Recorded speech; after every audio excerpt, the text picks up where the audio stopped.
Good morning students, welcome back to AVPS online classes. So today we are going to discuss about a new topic, that is viscosities.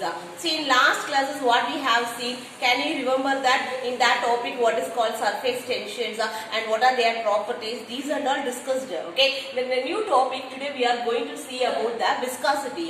But you have a lot of ideas about the viscosity and you have learned in your junior classes itself. Because you know, for examples, can I tell you one example? Take the water in your beaker and take the honey in your beaker. Okay, you can pour the water into the any other bowl. What you will be observe here? See, the water is flowing very rapidly. But instead of honey, what is that? It resists its motions. It resists its motions. It gives some resistance to stop their motions.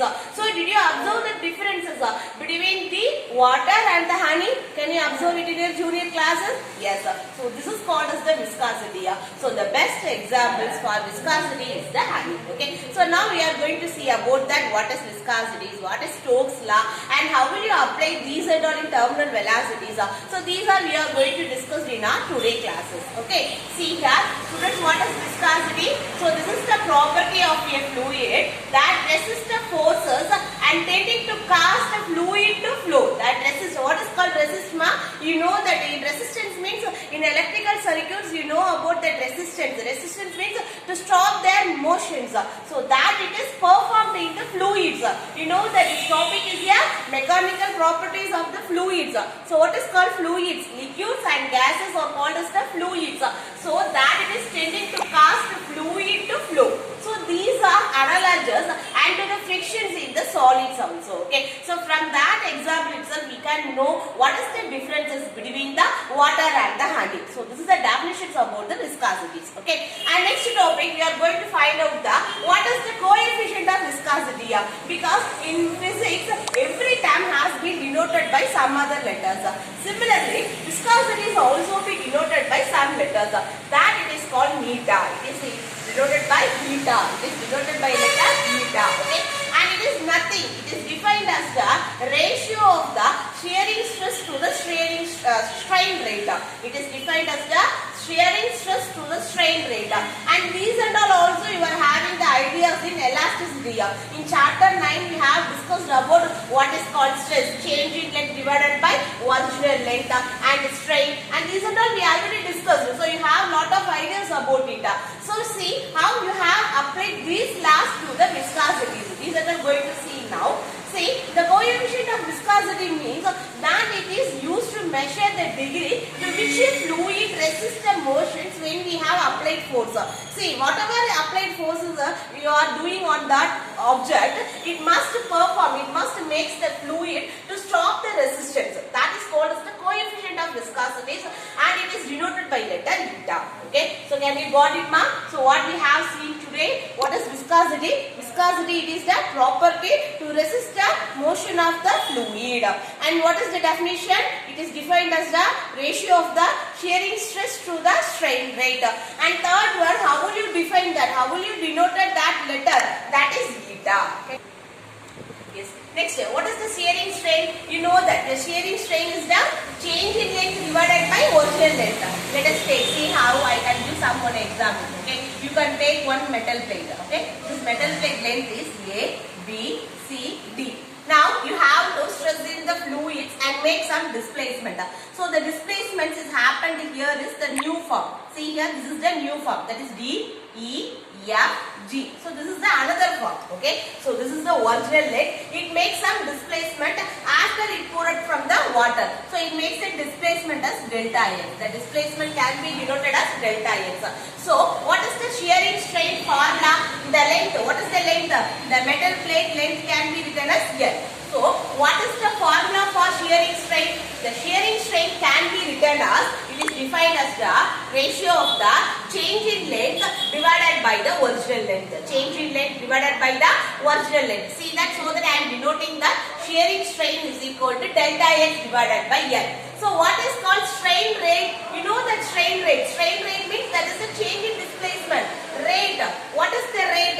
The rate of the straining rate. Therefore, the displacement must be taken in form of a particular time. See here, the displacement is taken within a particular time. That is within 1 second, within 2 seconds. So that is defined as the strain rate.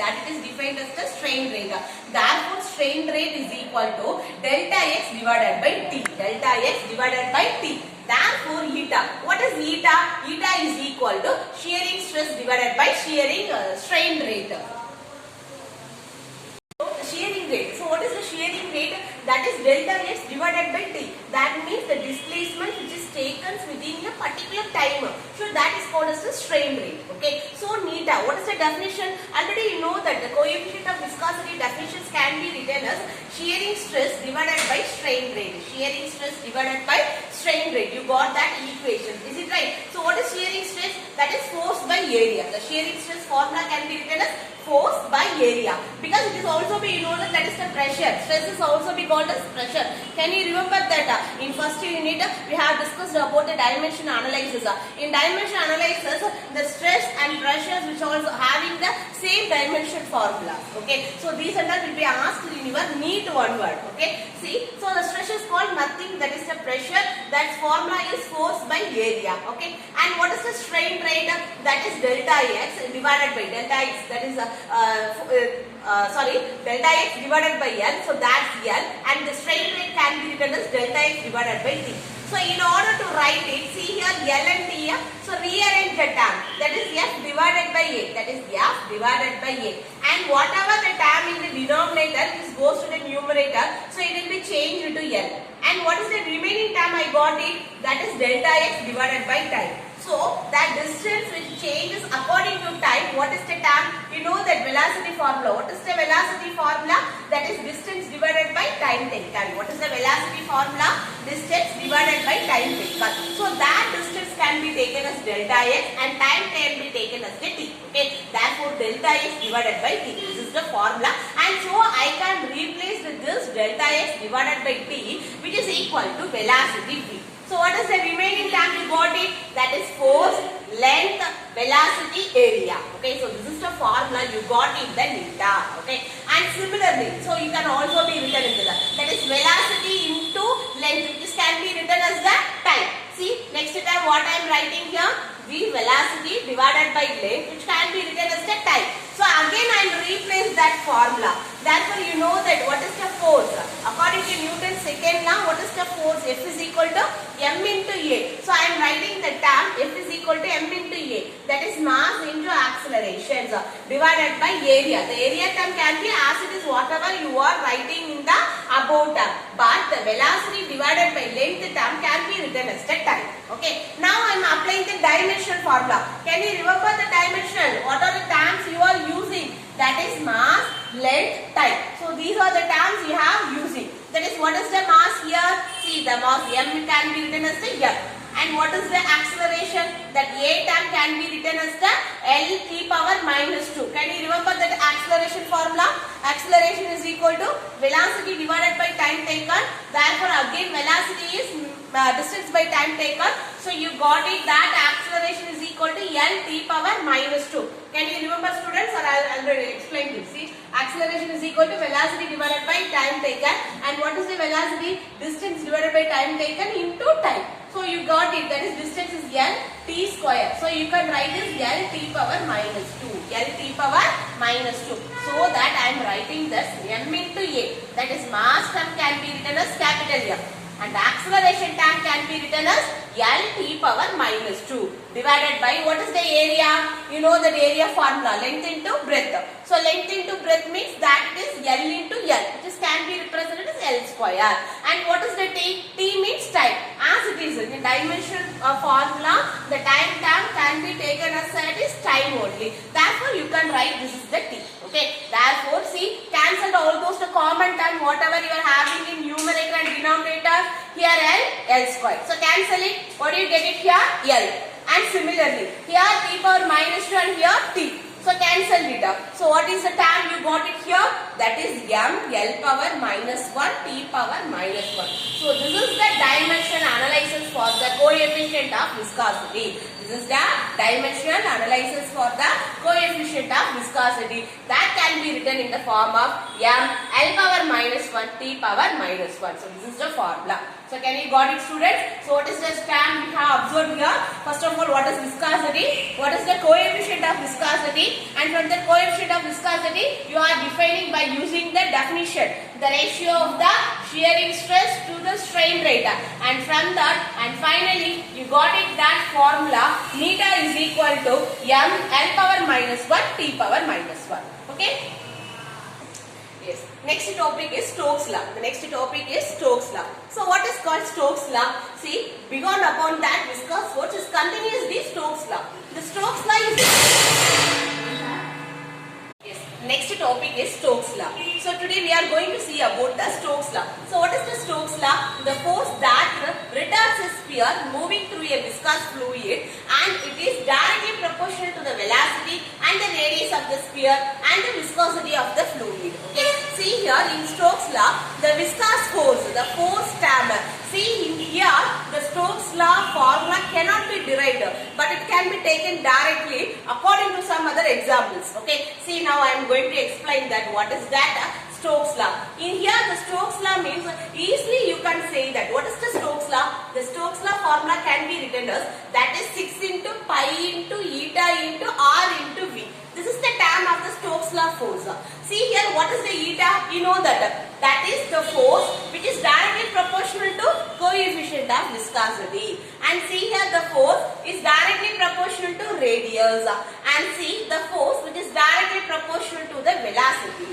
So these are the terms which are common in here, the Stokes' laws. Okay. So that is the Stokes' law. See here, I am writing here the force that retards the retardation force. The retardation force of a sphere which is directly proportional to the velocity, radius and the coefficient of viscosity. That is called as the Stokes' law. Okay. See here, and also one more thing you have to remember in that Stokes' law, it is applicable only to laminar flow of the fluids. It is applicable only to the laminar flow of the fluids. Not at all it applies for the turbulent flow. And also in the Pascal's law, see, can you remember this? So when you are going to study forward, you have to compare with other laws also. Okay. See, in previous class I have explained that Pascal's law, Bernoulli's theorem. In Pascal's law, it applies only for a uniform motions only. And in Bernoulli's theorem, it is applicable only to the incompressible fluids. Incompressible flow of the fluids only you can apply. Similarly, this Stokes' law also, it can be applied only to a laminar flow of the fluids. It can be applied only to a laminar flow of the fluids. Okay. So these and all you have to keep in your mind whenever you are going forward to that of these laws. Okay. And one more best examples for that Stokes' law, while we are giving this the retardation force which is directly proportional to radius, velocity and eta. So these and all I am going to discuss with you now. Okay. See, the best example for that, falling raindrops. Okay. So can you observe, students? See, it is a rainy season. Everyone will observe that raindrops. Let us consider one raindrops. Okay. It looks like a spear shape. See, I am drawing here. It looks like a spear shape. Initially, the raindrops will started, accelerated. But later on, in stages comes forward, going. What will be happen? The velocity is a constant. The acceleration is zero here. So see here, initially, can you understand? First of all, see, understand. In initial stage, when the raindrops started to flow, it accelerated. And later on, it goes, come forward. And later particular stages, it reaches. The velocity here is a constant. So whenever you are saying the velocity term is a constant means the acceleration on that time that A is equal to 0. That is the main thing you have to note it here. So why the acceleration is 0? Because the acceleration term can be written as velocity divided by time taken. If you are saying that velocity term is to be a constant means the acceleration is to be a 0. Okay, that's the things you are going to look out here. Okay, see, let us take the sphere and draw a free body diagram. You know that how will you draw the free body diagram? That is upward force is equal to downward force. So what are the upward force that is acting on the sphere of the raindrop? See, in that retarding force, that is viscous force, and also buoyant force. So which are acting upwards on the raindrop sphere and downwards, because when you drop any objects, what will be happen? the object which moves downward, because that it is due to the gravitational force. So that gravitational force can be written in the form of the Fg. F suffix G. That suffix letter represents the gravitational force. Can you got it, student? See here, let us consider one of the sphere, and here there are two forces are acting.